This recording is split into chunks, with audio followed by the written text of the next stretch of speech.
Hey Kurt, promised you this video. Sorry it took so long, and before I get started, my wife has already said that this is very dorky, but she has agreed to film it anyway.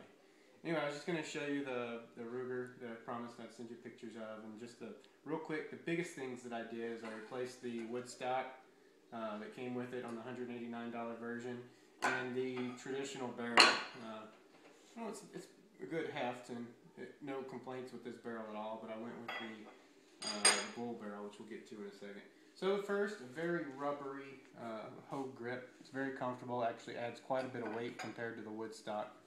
I added this cheek rest. It's really good for quick acquisition. You can move that immediately to your cheek, and your eye is on reticle immediately without having to kind of hover your head in midair.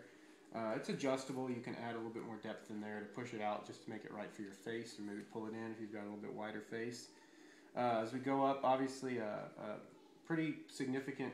It's a powered scope. It goes from, let me see, where is the adjustment? I think it's a 9 by 24. Got mil dot, it's all zeroed in, and I can just adjust it for the distance. The next thing that you might notice is the charging handle.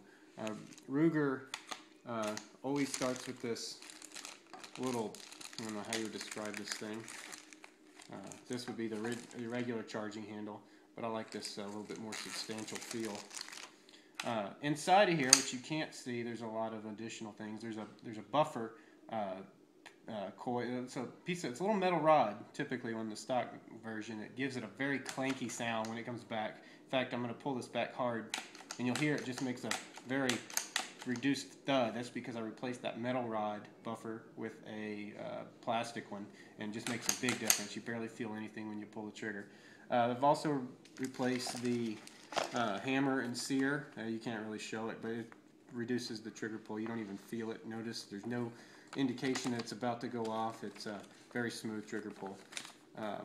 Next thing is, this is my favorite, it's the quick release. On a standard 1022, the mag release sticks straight down, and it's very awkward if you're bench shooting that it might just accidentally dislodge. You have this thing, it's very quick. You just push down on, I'll do that a couple times.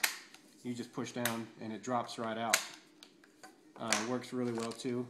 Here's a 30 round mag. I only recommend getting the metal feed lips on your 30 round mag or any aftermarket mag. If you get one that are plastic right here, they have all kinds of feed problems.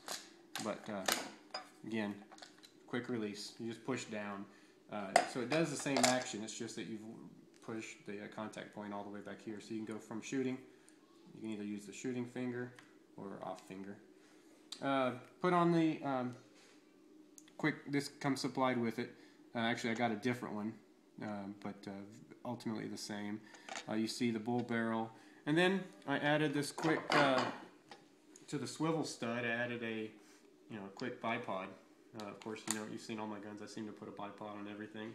I do a lot of bench shooting, and anyway, it's pretty cool. It's on target. Feels like a BB gun when you shoot it. No recoil. You can shoot all day with this without spending any significant money. It just gets a good cleaning when it's all done, and it's real easy to disassemble. So you're familiar with the 1022. All that's original is this little metal insert part right here. And actually very little of that, only the, just about replaced the whole thing, so I can't really say how much, probably only about 10% original at this point. If you have any questions, shoot me a message, and happy shooting whenever you get yours. Tell Billy Ray, Rebecca, the family, everybody I said hello. Thanks.